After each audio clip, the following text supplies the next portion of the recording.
إن الحمد لله نحمده ونستعينه ونستغفره ونعوذ بالله من شرور أنفسنا ومن سيئات أعمالنا من يهد الله فلا مضل له ومن يضلل فلا هادي له أشهد أن محمدا عبده ورسوله صلى الله عليه وعلى آله ومن سار على نهجه وتمسك بسنته إلى يوم الدين وسلم تسليما كثيرا.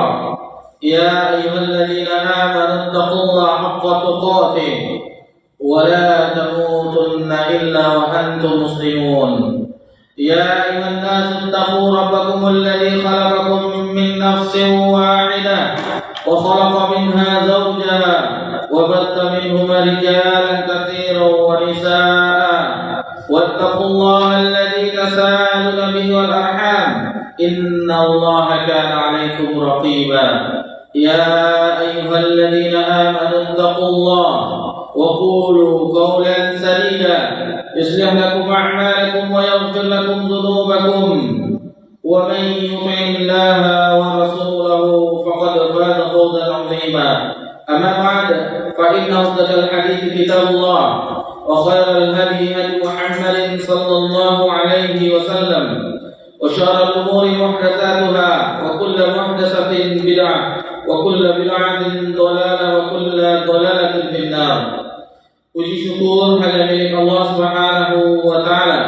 Allah Subhanahu wa taala senantiasa mencurahkan nikmat kepada seluruh makhluknya dan itu tidak pernah terhenti walaupun hanya sekejap mata.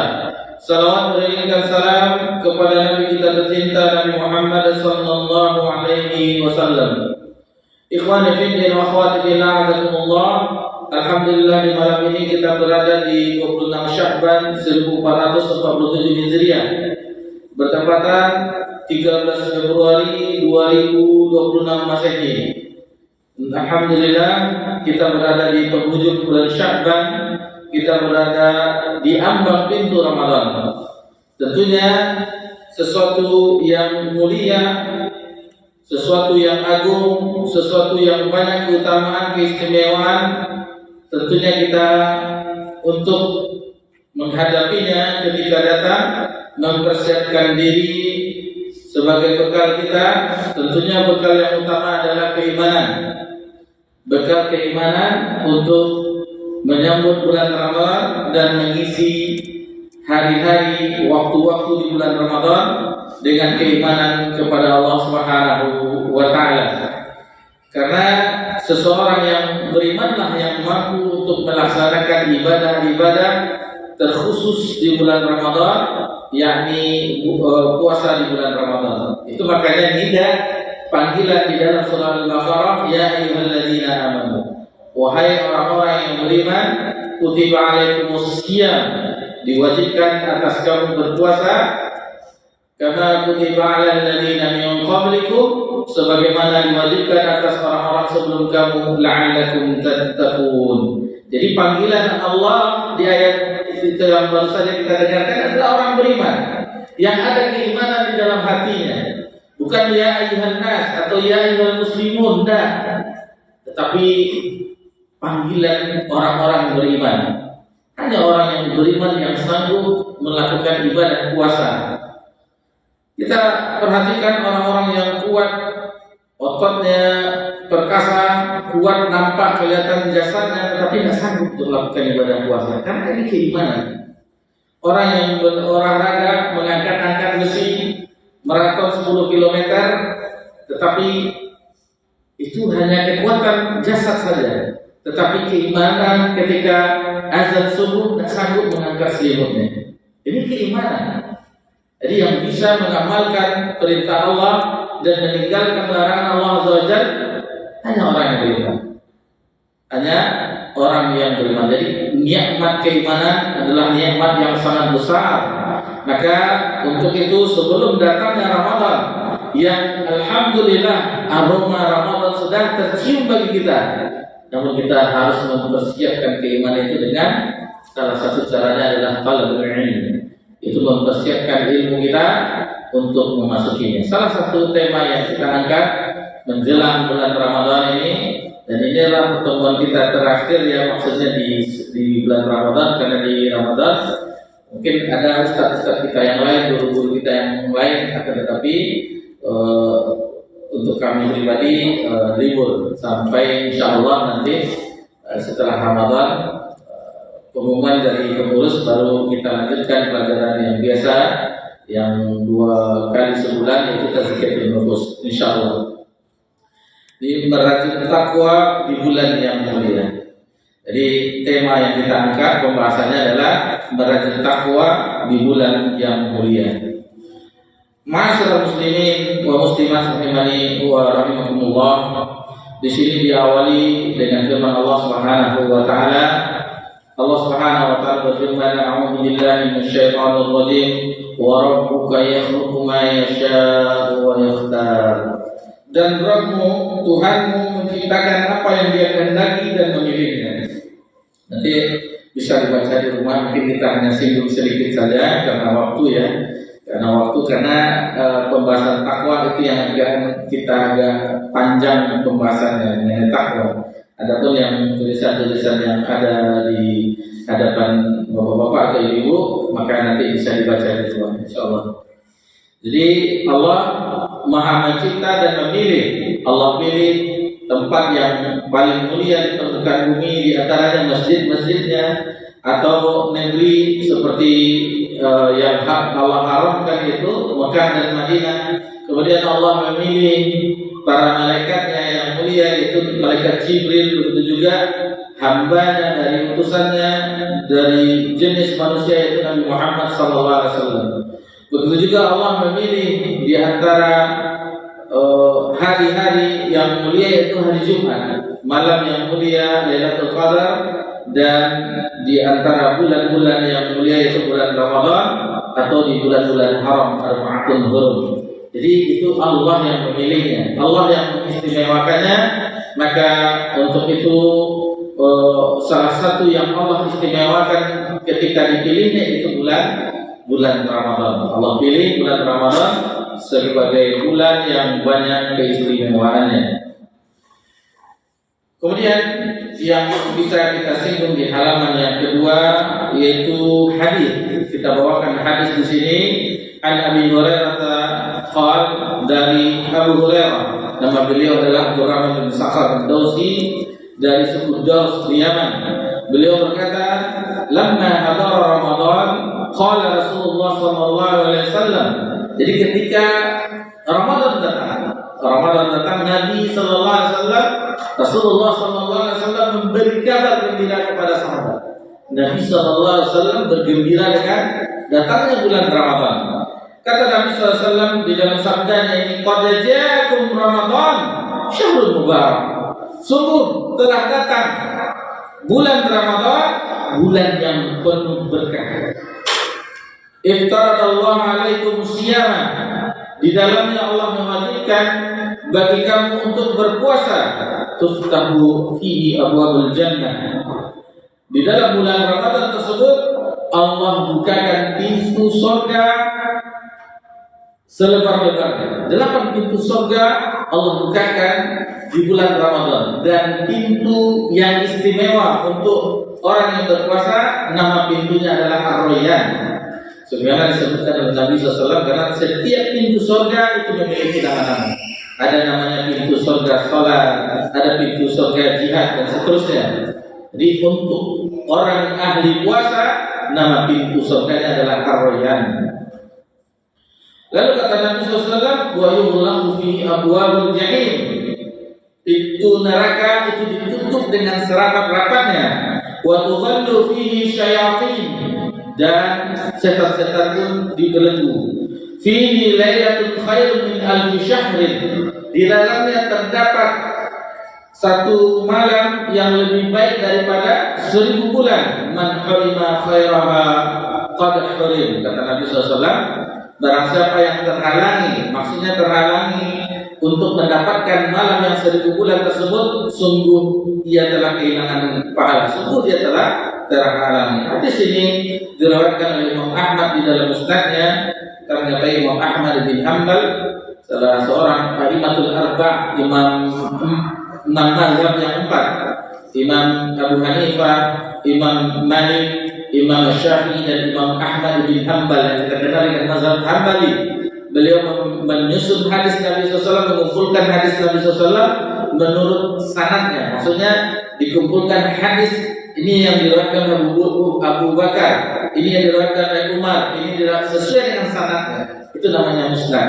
Tidak seperti urutan misalnya di sunan Imam At-Tirmidzi atau imam yang lain dalam sunan itu memulainya biasanya dengan kitab Thahar, kemudian kitab Shalah dan seterusnya berdasarkan urutan fikih.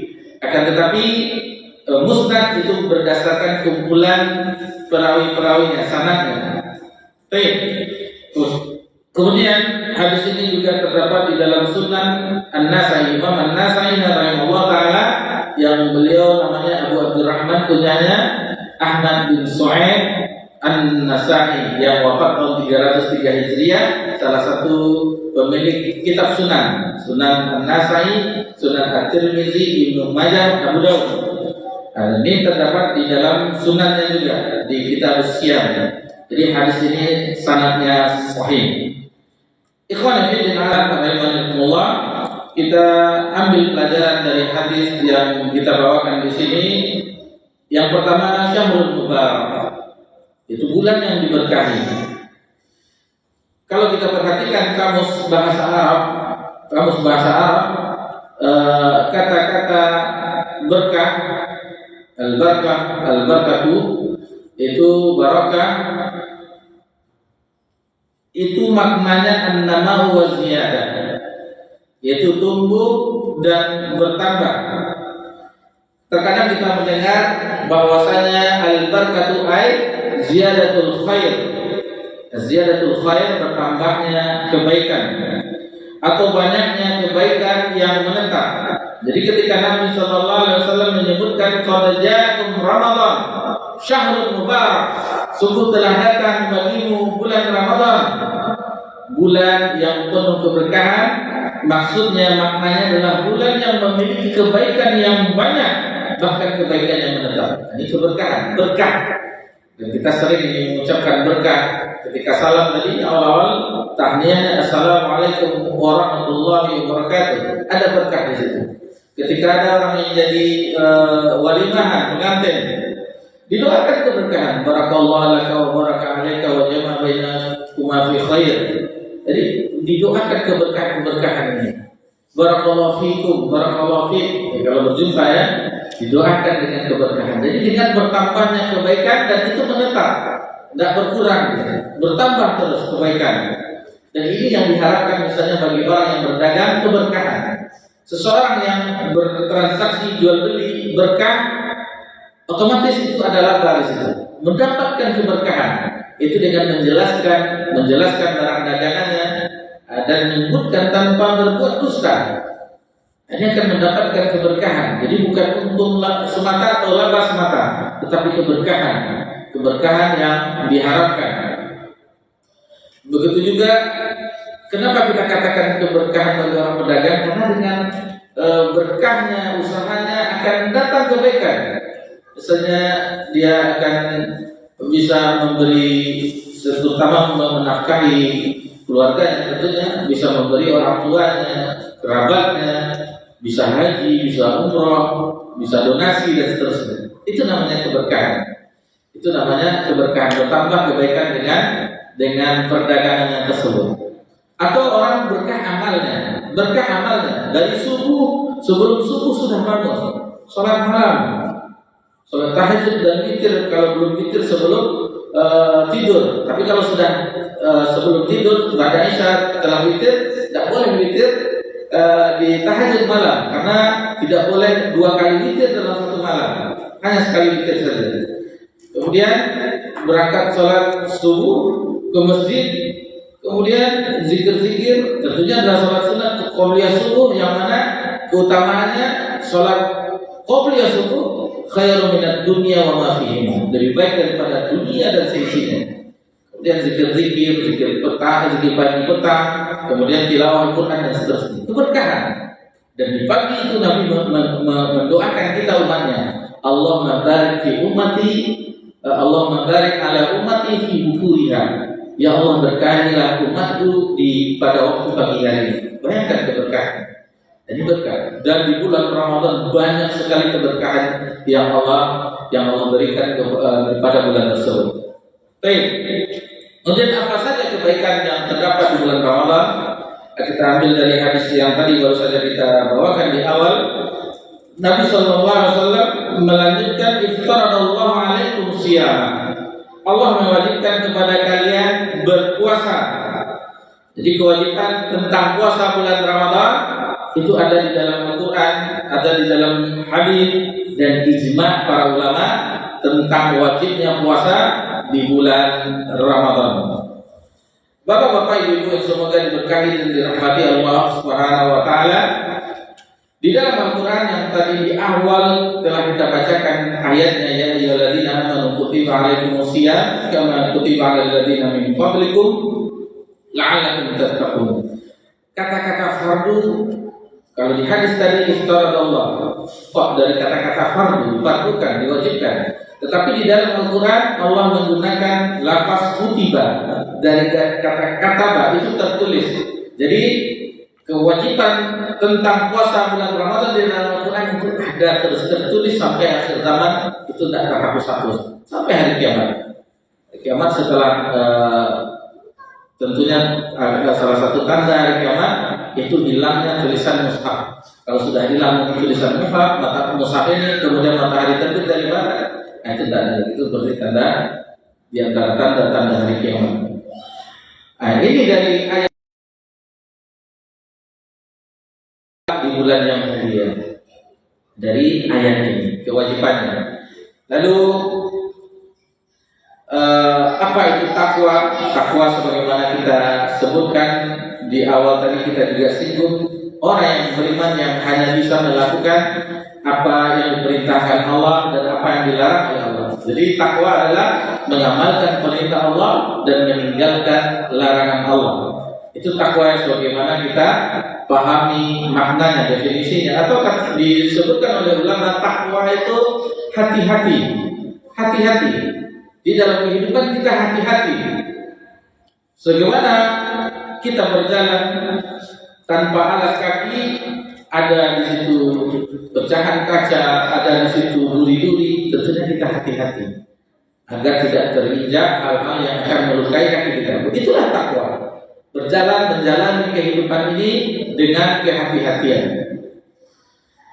Di sini kita bawakan di halaman 3, yaitu perkataan definisi takwa yang disebutkan oleh salah seorang ulama kita dari generasi terdahulu, Talq bin Habib Al-Anazi rahimahullah taala, yang mengatakan bahwasanya definisi dari takwa al-amalu bi ta'atillah. Takwa adalah mengamalkan ketaatan kepada Allah ala nuri min Allah, di atas cahaya Allah, di atas dalil, maksudnya di atas cahaya Allah, raja'a thawabillah, dan mengharap ini bukan ampunan tetapi mengharap balasan Allah, pahala dari Allah. Wa tarki ma'asillah, dan takwa itu adalah meninggalkan maksiat kepada Allah ala nuri min Allah, di atas cahaya Allah, di atas dalil, makhafat adzabillah, dan takut akan azab Allah Subhanahu wa taala. Di sini kita ambil faedah tambahannya tentang takwa, karena takwa itu banyak terdapat di dalam Al-Quran dan hadis, dan itulah yang dinilai oleh Allah Subhanahu wa taala.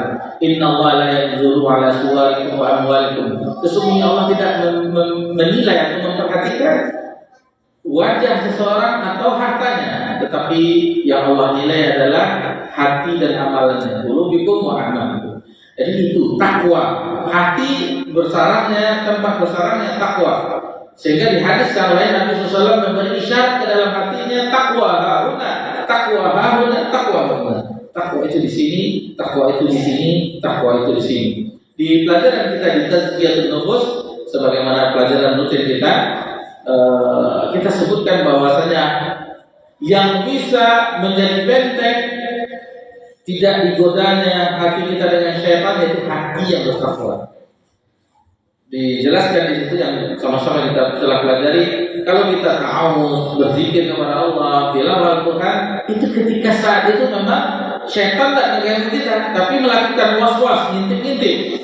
Setelah kita selesai mengamalkan tilawah tersebut, berzikir tersebut, syaitan akan datang lagi menggoda kita. Tetapi kalau takwa bersarang di dalam dada kita, tidak sanggup iblis untuk memasukinya syaitan. Ini telah kita bahas di pelajaran kita di Tazkiyatun Nufus.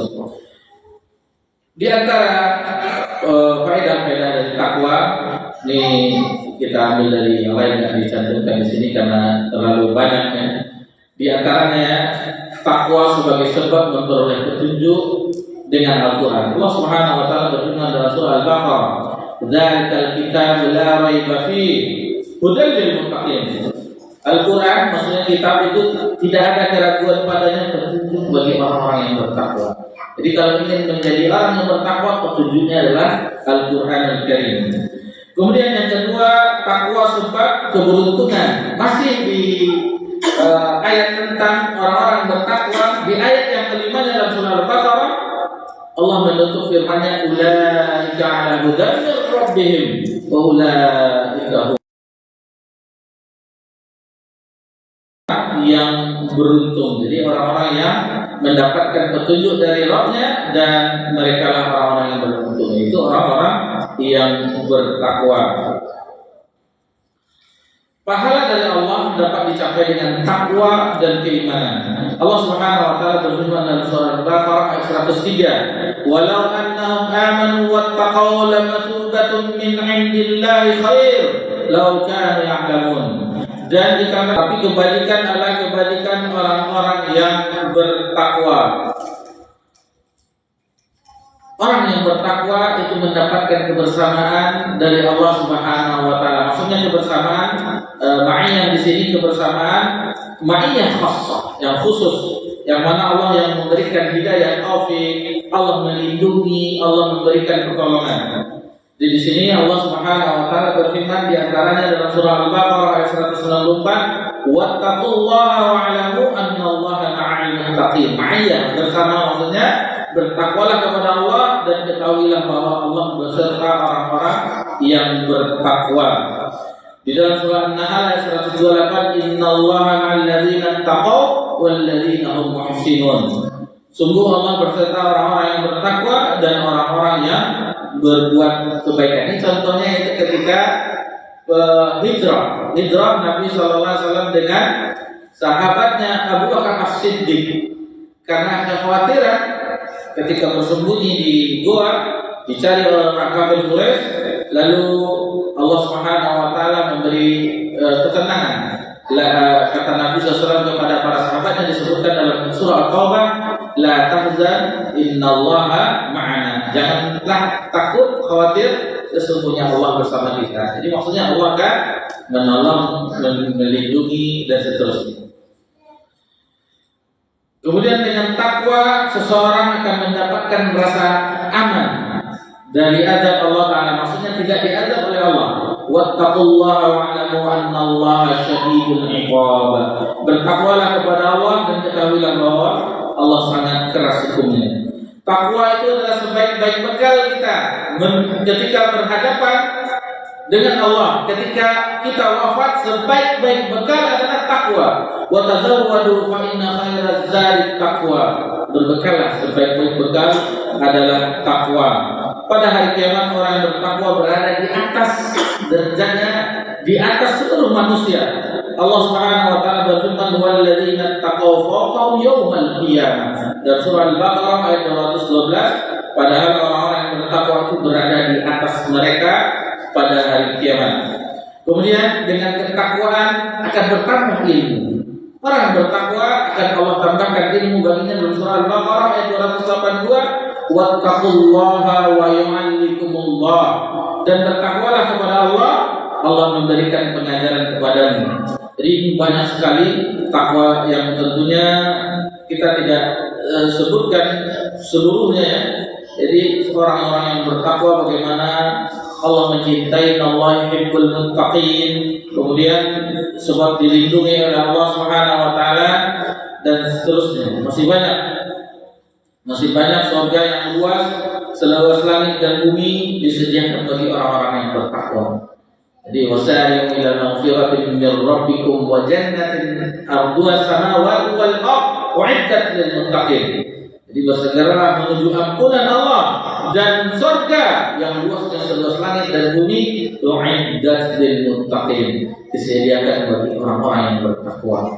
Ini kita tidak sebutkan di sini faedah-faedah yang banyak, tentunya ratusan tentang bagaimana Allah menyebutkan tentang posisi kedudukan orang yang bertakwa, derajat.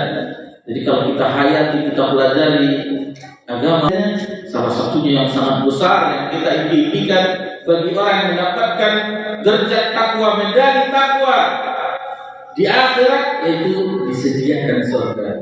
Maha lembutnya Allah. Jadi keindahan agama, keindahan syariat akan kita ketahui jika kita mempelajari. Lalu hati ini akan bertambah cinta terus kepada Allah, akan mengetahui bagaimana kasih sayang Allah terhadap seluruh makhluknya, hamba-hambanya. Jadi dari kita perhatikan kehidupan ini, Allah mengatur alam semesta ini semuanya berkah nikmat Allah, karunia Allah, seluruhnya, apapun makhluknya Allah yang mengatur semuanya. Sampai di dalam pedalaman hutan Allah berikan burung yang misalnya hanya kita dari mana nih dapatnya makanan, ada saja bagi Allah Subhanahu wa taala. Allah yang mengaturnya semuanya tanpa kecuali, hatta orang kafir pun kenikmatan kehidupan orang-orang yang Allah cintai dan Allah ridai tentunya, baru Allah berikan nikmat keimanan, nikmat yang sangat besar. Dengan keimanan itu bisa seseorang untuk melakukan ibadah puasa yang ganjaran yang sangat besar, la'allakum tattaqun, medali itu sangat luar biasa yang Allah berikan. Tentunya bagi kita biasa, surga yang disebutkan itu biasa, karena kita tidak menghayati bagaimana Allah menyediakan kenikmatan surga yang tidak pernah terlihat oleh mata, tidak pernah terdengar oleh telinga, tidak pernah terbesit dalam hati. Saking bagaimana Nabi ketika menyebutkan surga kepada para sahabat, bagaimana kata para sahabat ketika di perang Uhud, bah di antaranya Anas bin Nadar radhiyallahu anhu, kata beliau, sesungguhnya aku mencium aroma surga di balik bukit Uhud tersebut. Akhirnya beliau berperang dengan banyaknya luka di tubuhnya sampai tidak dikenali oleh saudari perempuannya dari jarinya. Bayangkan berapa tebasan sehingga tidak dikenali jasadnya. Ini tarbiyah dari Nabi SAW. Keimanan yang Nabi berikan asupan ke dalam hati para sahabat. Kita sering ulang-ulang di kajian kita bagaimana Nabi mentarbiyah para sahabat radhiyallahu anhum, meskipun mereka berjalan di permukaan bumi, tetapi jiwa-jiwa mereka seolah-olah telah berada di taman-taman surga. Itulah didikan Nabi SAW terhadap para sahabat radhiyallahu anhum. Mereka memang masih hidup melakukan aktivitas. Mereka masih berdagang, mereka masih berkebun kurma, mereka masih beternak kambing, domba dan seterusnya, onta. Tapi jiwa-jiwa mereka itu seolah-olah sudah berada di taman-taman surga. Ini yang bagaimana Nabi SAW mentarbiyah para sahabat radhiyallahu anhum ajma'in. Bapak-bapak, ibu yang semua diberkahi dan dirahmati Allah Subhanahu wa taala, tentunya kita harus mengetahui juga bagaimana kiat menjadi hamba yang bertakwa. Kiatnya selain puasa di bulan Ramadan tadi, di antara kiat yang lain itu mempelajari agama. Pelajari agama ini. Wattaqullaha wa yu'allimukumullah. Tadi kita sebutkan dalam surah Al-Baqarah, bertakwalah kepada Allah, Allah akan berikan ilmu, pengajaran, ilmu pengetahuan. Dan itu seseorang yang berilmu itu akan mencapai pokok dari ilmu. Innama yakhsha min ibadil ulama, sesungguhnya yang takut kepadaku kata Allah di antara hambanya adalah para ulama. Itu orang yang berilmu. Kalau tidak ada ilmu di dalam hati kita, kita tidak akan takut kepada Allah Subhanahu wa taala. Sehingga seseorang akan menjadi apa yang disebutkan dalam surah Ar-Rum, ya'lamuna zahiran minal hayatid dunya wa hum 'anil akhirati hum ghafilun. Mereka mengetahui yang lahir saja, yang tampak dari kehidupan dunia, sedang terhadap kehidupan akhirat mereka lalai. Ini dia bagi orang yang hanya yang kesuksesan itu mereka katakan bahwasanya anak saya sudah dapat gelar ini, anak saya sudah mendapat gelar ini, menantu ini mendapatkan cucu ini dan seterusnya. Enggak. Kesuksesan bukan itu dipandang di dalam agama kita. Kesuksesan adalah terhindar dari neraka, masuk surga. Itu kesuksesan hakiki. Itu yang diajarkan oleh Nabi. Seandainya dengan kekayaan kesuksesan, tentu mayoritas sahabat itu kaya. Tetapi mayoritas mereka adalah orang-orang yang lemah, orang-orang yang miskin, orang-orang fuqara. Meskipun ada yang sebagian mereka yang kaya, Utsman bin Affan, Abdurrahman bin Auf, Abu Bakar As-Siddiq dan seterusnya. Tapi mayoritas mereka adalah orang-orang miskin. Karena Nabi mengajarkan kepada mereka adalah kesuksesan itu yang hakiki yaitu di akhirat. Wa man zuhziha 'anil nar wa udkhila fil jannah faqad faz. Barang siapa yang diselamatkan, dihindarkan dari siksa neraka dan masuk surga, maka sungguh itulah keberuntungan, itulah kesuksesan. Wa mal hayatud dunya illa mata'ul ghurur. Dan ketahuilah, kenikmatan di dunia adalah fata morgana, kesenangan yang menipu. Dengan belajar agama, sebagaimana ingat di kampus ya, ketika menempuh mata kuliah al-iman, seolah orang yang beriman tersebut tirai kehidupan dunia itu sudah tersibak tirai yang di pembatas itu tersibak. Ternyata ini loh kehidupan akhirat itu yang kehidupan yang sebenarnya. Dunia akan ditinggalkan. Apapun yang kita usahakan dari dunia ditinggalkan. Yang sebenarnya kehidupan adalah akhirat. Itu yang ditumbuhkan oleh Nabi Sallallahu Alaihi Wasallam kepada sahabat ketika itu radhiyallahu anhum ajma'in. Kemudian di antara kiat menjadi hamba yang bertakwa, sungguh-sungguh bertakwa kepada Allah.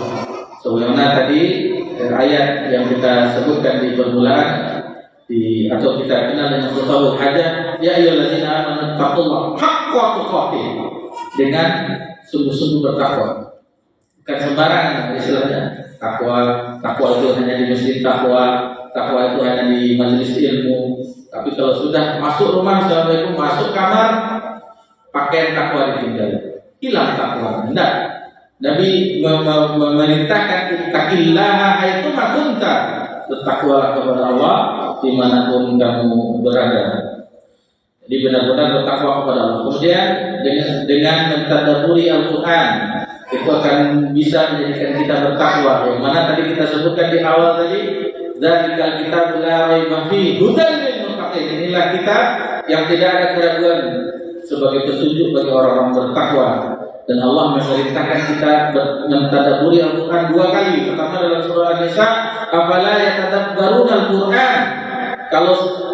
Mengapa kamu tidak mentadabburi Al-Quran? Kalau seandainya Al-Quran itu bukan dari sisi kami lawajadu fi ikhtilafan katsira, maka akan didapatkan perselisihan yang banyak.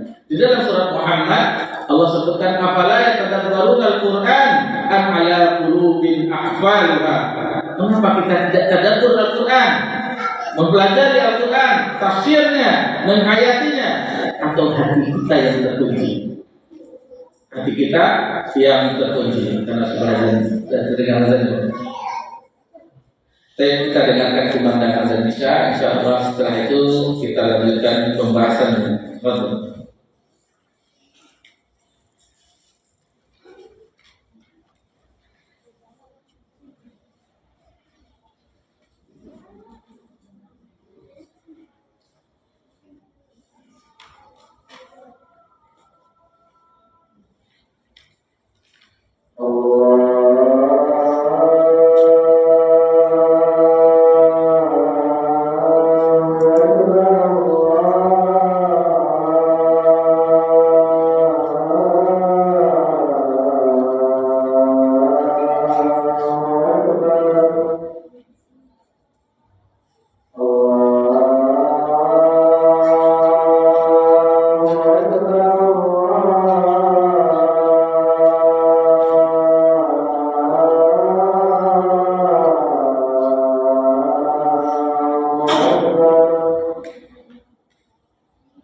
Tadi mentadaburi Al-Quran itu nanti disinggung juga bahwasanya bagian tulisan ini bahwasanya bulan Ramadan itu bulan diturunnya Al-Quran. Di identiknya selain puasa bulan Ramadan, tarawih juga tilawah Al-Quran. Kemudian di antara kiat agar menjadi orang yang bertakwa yaitu berdoa kepada Allah Subhanahu wa taala sebagaimana doa yang diajarkan oleh Nabi kita tercinta sallallahu alaihi wasallam. Jadi apa doa Nabi sallallahu alaihi wasallam? Yaitu memohon agar diberikan ketakwaan. Allahumma inni as'aluka al-huda wat tuqa wal afaf wal ghina. Ya Allah, aku memohon kepadamu petunjuk, wat tuqa ketakwaan, wal afaf kesucian diri, dan wal ghina kecukupan. Kemudian di doa yang lain Nabi SAW juga berdoa, Allahumma inni a'udzubika minal ajaz. Ya Allah, sesungguhnya aku berlindung kepadamu dari kelemahan, wal kasal dari malas, wal jubni yaitu dari sifat pengecut, wal bukhli dari kikir, wal haram dari pikun, wal adzabil qabr dan dari azab kubur. Allahumma ati nafsi taqwaha. Ini dia minta Nabi, ya Allah, karuniakanlah aku kepada ketakwaan jiwa, wa zakkiha anta khairu man zakkaha, dan sucikanlah jiwa tersebut, sesungguhnya engkaulah yang terbaik yang mensucikannya. Anta waliyuha wa maulaha, engkau adalah penolong dan penguasanya. Lalu Nabi berdoa, Allahumma inni a'udzubika minal ilmi la yanfa'. Ya Allah, aku berlindung kepadamu dengan ilmu yang tidak ada manfaatnya, ilmu yang tidak bermanfaat maksudnya. Wa min qalbin la yakhsha, dari hati yang tidak khusyuk. Kemudian wa min nafsin la tashba', dari jiwa yang tidak pernah puas. Wa min da'wati la yustajaba lah, dari doa yang tidak dikabulkan. Jadi berdoa kepada Allah agar dijadikan kita di antara hamba yang bertakwa. Kemudian yang kelima, kiat menjadi hamba yang bertakwa, berteman dengan orang-orang yang bertakwa tentunya. Rasulullah SAW bersabda, "Ar-rizqu 'ala dini khalilin, falyanzur ahadukum mimman yukhalil." Seseorang dilihat dari agama temannya, maka hendaklah seorang di antara kalian melihat dengan siapa yang berteman. Jadi cari teman, kita memilih teman jangan sembarangan berteman. Carilah yang bertakwa. Otomatis insyaallah teman itu akan mengajak kita kepada kebaikan. Jangan cari teman-teman yang lalai, teman-teman yang banyak melakukan hal-hal yang mubah. Sebenarnya tidak masalah hal yang mubah, tetapi sayang waktu kita hanya terbatas hidup di dunia ini, dihabiskan dengan perkara yang mubah, apalagi maksiat waliyadzubillah. Kemudian yang keenam, menjauhkan perbuatan dosa dan maksiat harus dijauhi. Allah Subhanahu wa taala berfirman dalam surah An-Nisa, "In tajtanibu kaba'ira ma tunhauna 'anhu nukaffir ankum sayi'atikum wa nudkhilkum mudkhalan karima." Jika kamu menjauhi dosa-dosa besar di antara dosa-dosa yang dilarang mengerjakannya, niscaya kami hapus kesalahan-kesalahanmu dan kami masukkan kamu ke tempat yang mulia, yaitu surga. Kemudian yang ketujuh, di antara bisa kiat menjadi hamba yang bertakwa, selalu merasa diawasi oleh Allah Ta'ala. Allah Subhanahu wa taala berfirman dalam surah Al-Hadid, "Wa huwa ma'akum aina ma kuntum, wallahu bima ta'maluna basir." Dan sesungguhnya Allah itu bersamamu di mana saja kamu berada, dan Allah Maha melihat apa yang kamu kerjakan. Jadi Allah mengawasi setiap gerak-gerik kita. Maka hati-hatilah kita terhadap apa yang telah kita kerjakan. Yang kedelapan, mengetahui perangkap dan jebakan setan serta waspada terhadap was-was yang dihembuskannya. Ini telah kita pelajari di pelajaran rutin kita di Tazkiyatun Nufus. Jadi ini tidak usah kita bahas yang kedelapan ini, karena inna syaitana lakum aduwwun fattakhidhuhu aduwwa inna yad'u hizbahu liyakunu min ashabis sa'ir. Sesungguhnya setan itu musuh bagimu, maka perlakukanlah ia sebagai musuh, karena sesungguhnya setan itu hanya mengajak golongannya agar menjadi penghuni neraka yang menyala-nyala. Ini di antara yang bisa kita ambil dari judul kita yang merajin takwa di dalam bulan yang mulia. Alhamdulillah kita selesai dalam pembahasan itu. Akan kita lanjutkan modul yang ada di hadapan kita. Adapun kewajiban puasa di dalam hadis, yaitu hadis dari Ibnu Umar radhiyallahu anhu, itu rukun Islam yang 5. Dunia Islam ala khams, syahadati an la ilaha illallah wa anna Muhammad Rasulullah wa iqamis shalah wa ita'iz zakah, kemudian wa hajjil baiti wa shaumi Ramadan. Rawal Bukhari wa Muslim. Jadi ada faedah di sini, mungkin bertanya kita, kenapa didahulukan haji daripada berpuasa di hadis ini? Wa hajjil bait wa shaumi Ramadan. Dan begitulah yang dirasakan oleh murid-murid Ibnu Umar dari generasi tabi'in. Ketika Ibnu Umar menyampaikan hadis ini ke generasi berikutnya, "Ya Ibnu Umar, wahai Ibnu Umar, kenapa didahulukan haji daripada puasa?" Apa jawaban Ibnu Umar? "Begitulah yang aku dengar dari Nabi SAW. Begitulah yang saya dengar dari Nabi SAW." Karena awal hadis ini sami'tu Nabi sallallahu alaihi wasallam. Aku mendengar Nabi bersabda seperti ini.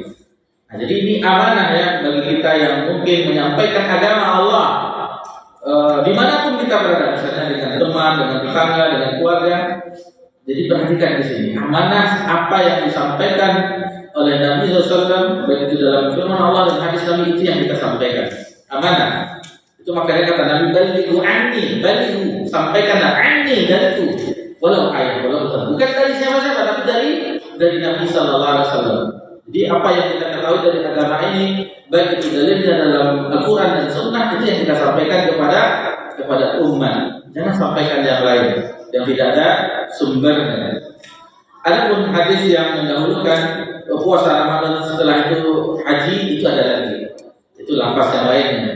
Jadi ini Ibnu Umar hanya mendengar apa yang didengarnya dari Nabi SAW. Kemudian kewajiban puasa bulan Ramadan selain di dalam Al-Quran, di dalam hadis, juga ijma' para ulama. Dan ada perselisihan ulama sepanjang zaman tentang wajibnya puasa bulan Ramadan. Ijma' dari ulama dahulu sampai sekarang, tidak ada perselisihan.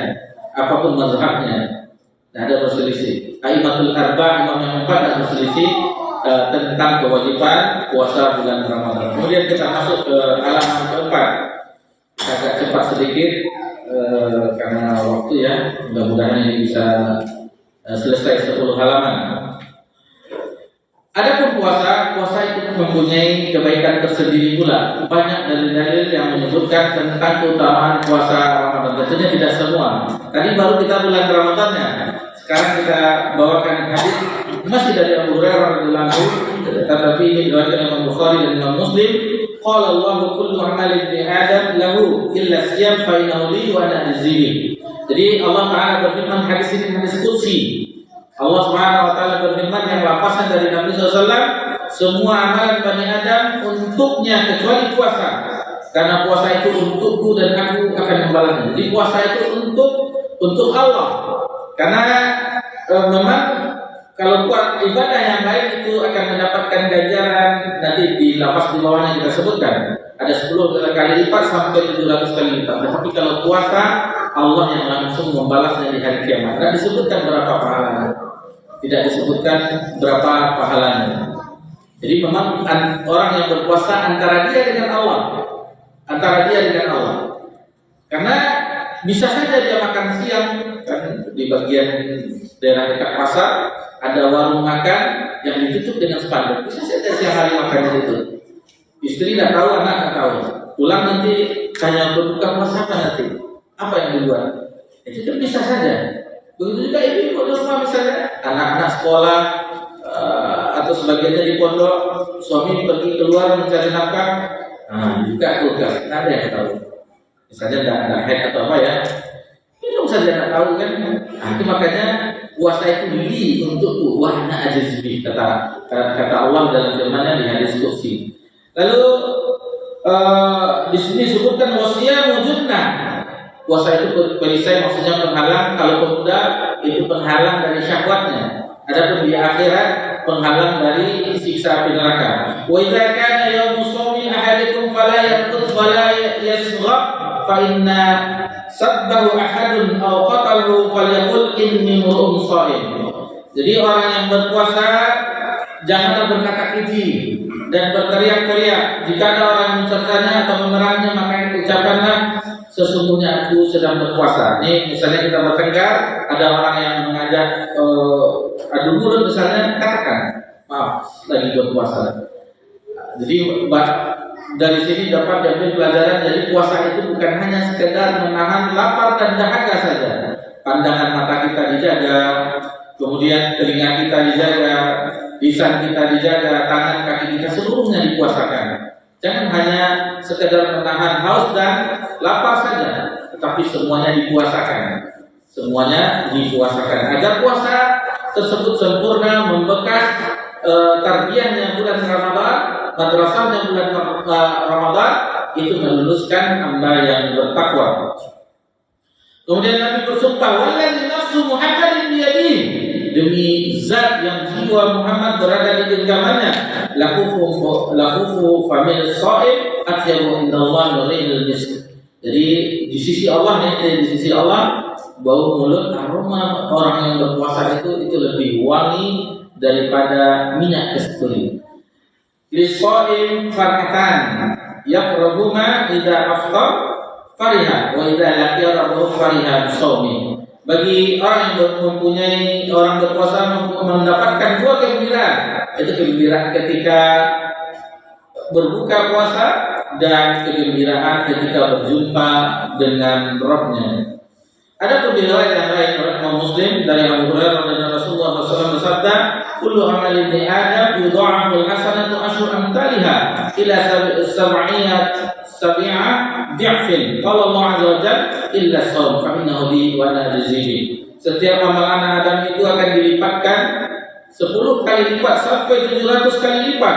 Allah Ta'ala berfirman kecuali ibadah puasa. Puasa itu untukku dan aku yang membalasnya.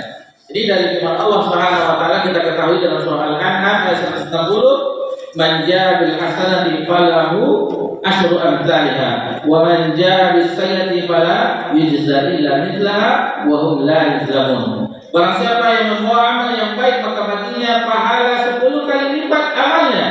dan barang siapa yang membawa perbuatan jahat maka dia diberikan pembalasan melainkan seimbang dengan kejahatan. Sedangkan mereka sedikit ikut tidak dianiaya atau tidak dirugikan. Dikasih sayang Allah Subhanahu wa taala kebaikan 10 kali lipat sampai 700 kali lipat. Sementara dosa maksiat itu tetap dicatat dengan satu dosa.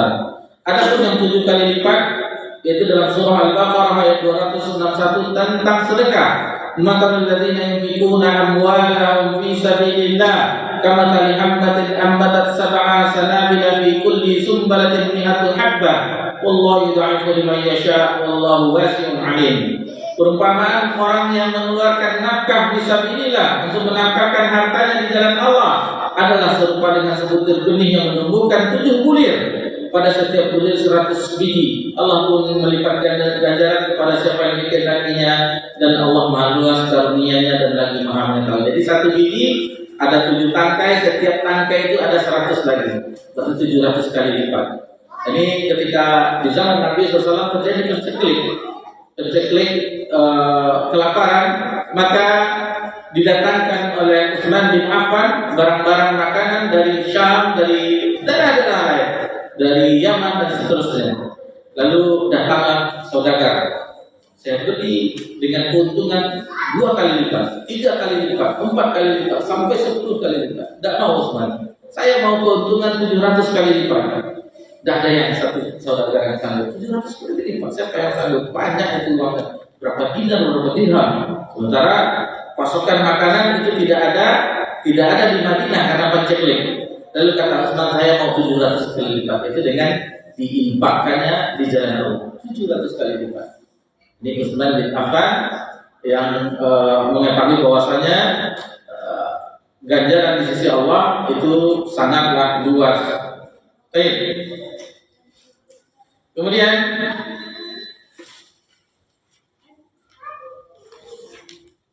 puasa itu disebut juga dengan sabar. Sabar itu disebut juga dengan puasa. Ini kalau kita baca tafsir Ibnu Katsir di dalam surah Al-Baqarah ayat 45, wasta'inu bis-sabri was-shalah wa innaha lakabiratun illa 'alal khashiyin. Itu kata Al-Hafidz Ibnu Katsir menukilkan tafsiran dari Al-Qurtubi bahwasanya salah satu definisi dari sabar adalah puasa. Jadi puasa bulan Ramadan itu adalah bulan sabar. Bukankah kita mengetahui sabar kata ulama yaitu sabar dalam melakukan ketaatan kepada Allah, sabar dalam meninggalkan maksiat kepada Allah, dan sabar terhadap ujian dan musibah. Jadi di sini di dalam bulan Ramadan ada ketaatan dan ada meninggalkan maksiat. Itu namanya bulan sabar dengan berpuasa. Dan balasan bagi orang yang bersabar dalam surah Az-Zumar ayat 10, innama yuwaffas sabiruna ajrahum bighairi hisab. Sesungguhnya hanya orang-orang bersabarlah yang dicukupkan pahala mereka tanpa batas. Itu makanya tadi di hadis kursi puasa itu li wa ana ajzibi. Puasa itu untukku dan aku yang membalasnya tanpa hisab. Bayangkan, tidak ada hitungannya, banyak di sisi Allah Subhanahu wa taala. Kemudian kita lanjutkan, tuftahu fi abwabil jannah, pintu-pintu surga terbuka, semua pintu surga itu terbuka. Dan kita tadi sebutkan bahwasanya khusus orang yang berpuasa nama pintu surganya adalah Ar-Rayyan. Kemudian wa tughlaqu fi abwabil jahim. Begitu juga dengan pintu-pintu neraka itu ditutup dengan serapat-rapatnya. Wa taqulu fi syayatin, dan setan-setan dibelenggu. Jadi mudah di bulan Ramadan orang itu mudah, kita dan kaum muslimin dan muslimat mudah melakukan ketaatan. Itu bisa kita lihat bagaimana di awal-awal sholat tarawih itu sampai keluar biasanya, sampai ke teras. Bahkan kalau di perumahan di Panam, di perumahan itu sebelum masjid diperluas itu sampai di tempat parkir sendal. Tetapi 5 hari. Dan pengurus masjid dah bingung, ini masjid kita kecil. Tapi 5 hari setelah itu baru nyesut kembali lagi ke skala normal. Akan timbul pertanyaan bagi kita, kan setan pun dibelenggu, pintu-pintu surga dibuka, pintu neraka disetan. Kenapa masih ada orang bermaksiat? Ini karena telah ditarbiyah oleh syaitan 11 bulan sehingga sudah menjadi mendarah daging. Sehingga maksiat itu sudah menjadi kebiasaan tanpa digoda oleh setan, itu sudah melakukannya tanpa digoda oleh setan, sudah menjadi kebiasaan. Teringat kita perjalanan kita di Tazkiyatun Nufus, kita ulang supaya mengingatkan kembali sebagaimana ungkapan dari Ibnu Qayyim Allah Taala, hati kita itu diibaratkan bagi orang yang beriman, yang kokoh keimanannya, ibarat rumah. Hati itu ibarat rumah. Bagi yang ada bersarang takwa di dalam hati tersebut keimanan, itu ibaratnya ada penjaganya, ada CCTV-nya, ada security-nya, ada ini. Sehingga maling sulit untuk masuk. Maling di sini kita sebutkan itu adalah syaitan atau iblis yang akan menggoda hati tersebut. Adapun yang kedua yaitu terkadang lalai, terkadang lupa pula kunci jendela atau pintu, akhirnya masuk maling, digoda oleh syaitan. Lalu yang ketiga adalah hati yang tidak ada di dalamnya keimanan dan ketakwaan. Ibarat rumah, sudah rumahnya biasa. Di dalam rumah itu tidak ada pula istimewa, yang ada kuali, sendok, ini apa. Jadi dibuka pun rumah itu tidak mau setan masuk, maling masuk kan, dan setan tidak mengganggu lagi, sudah biarkannya.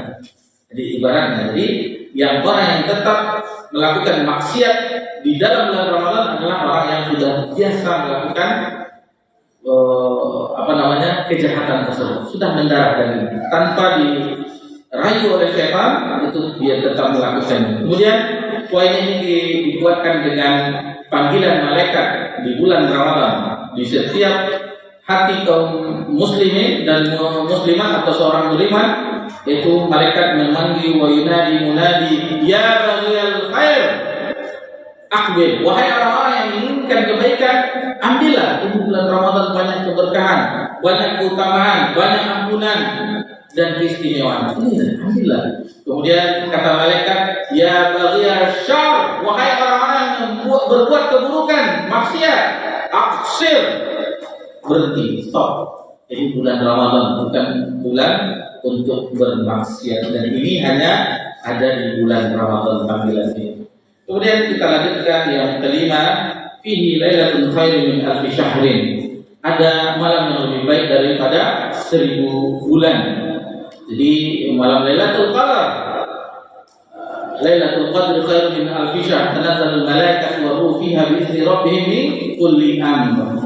Itu kalau kita konversi 1000 bulan 83 tahun 4 bulan. Jadi kalau ada seseorang mendapatkan Lailatul Qadar dalam kehidupannya, kali 10 lebih dari 830 tahun sebanding ibadahnya. Sementara kita umurnya antara 60 dan 70. Ya, orang tua kita mungkin 60 di atas hanya 70. Yang sepuh yang umurnya sudah putih. Nah, mungkin ada. Nah, sementara ganjarannya sampai 83 tahun 4 bulan. Baik. Kemudian yang keenam, peluang mendapat ampunan yang luas. Jadi ampunan itu sangatlah mahal. Sangatlah mahal. Jadi Allah mengampuni hamba-hambanya ketika dunia dengan ujian, ya, dengan ujian sampai kata Nabi SAW, tersusuk kakinya dengan duri itu akan mendapatkan ampunan Allah. Atau mungkin ketika sakaratul mautnya ada nazar yang disulitkan, atau diazab di dalam kubur, atau di yaumil mahsyar, atau ketika melewati sirat, kalau tidak diampuni, tentunya diampuni dengan azab neraka, disapu dengan neraka. Setelah habis maksiatnya dibersihkan, baru setelah itu dimasukkan ke dalam surga. Tapi ada yang tanpa disiksa, tanpa diazab. Itu bagi orang yang, kalau kita ingat pelajaran di kitab Tauhid, orang yang mendapatkan ampunan, yaitu masuk surga tanpa hisab, tanpa azab, yaitu orang-orang yang tidak minta diruqyah, tidak berobat dengan kain besi yang dipanaskan, yang ketiga tidak melakukan tatayur, yang keempat wa ala rabbihim yatawakkalun, dan hanya kepada Rabbnya mereka bertawakal. Baik. Jadi hal-hal yang menunjukkan tentang banyaknya ampunan, salah satunya hadis berikut ini adalah Imam Muslim, as-salatul khams, salat yang 5 waktu, wal jum'atu ila jum'ah, Jumat yang satu ke Jumat berikutnya, wa Ramadan ila Ramadan, dari Ramadan satu yang Ramadan berikutnya, mukafaratun ma bainahuma idza jatanabal kabair. Jadi akan mendapatkan ampunan jika menjauhi dosa-dosa besar. Ini dosa-dosa kecil. Adapun dosa besar dengan taubat, menyesali, tidak melakukannya kembali dan seterusnya dan beristighfar kepada Allah. Itu terhadap Allah. Adapun terhadap sesama itu dengan minta maaf. Atau ada hutang yang belum bayar, lunaskan hutang. Baru itu selesai dia. Tapi kalau tidak akan bersambung, akan lunasnya sampai di akhirat yang Allah memberikan pahala kepada orang yang tidak melunaskan hutangnya atau keburukannya yang ditimpanya. Orang yang berpuasa dengan iman dan mengharap pahala, begitu juga dengan Lailatul Qadar, dengan iman dan mengharap pahala, sebagaimana disebutkan di dalam hadis ini, man shoma ramadhana imanan wa ihtisaban ghufira lahu ma taqaddama min dzambi. Barang siapa yang berpuasa dengan iman dan mengharap pahala, maka akan diampuni dosa-dosanya yang telah lalu. Man qama Lailatul Qadar, begitu juga dengan orang yang sungguh-sungguh di Lailatul 10 hari terakhir beriktikaf misalnya di hari-hari ganjil, kemudian iman dan ihtisaban ghufira lahu ma taqaddama min dzambi, maka akan diampuni dosa-dosanya yang telah lalu. Hadis ini diriwayatkan oleh Bukhari dan Imam Muslim. Di halaman 8, jadi puasa dengan sholat malam itu dilaksanakan setiap hari di bulan Ramadan. Jadi di siang yang berpuasa, malamnya sholat tarawih. Itu amalan di bulan Ramadan yang istimewa ya.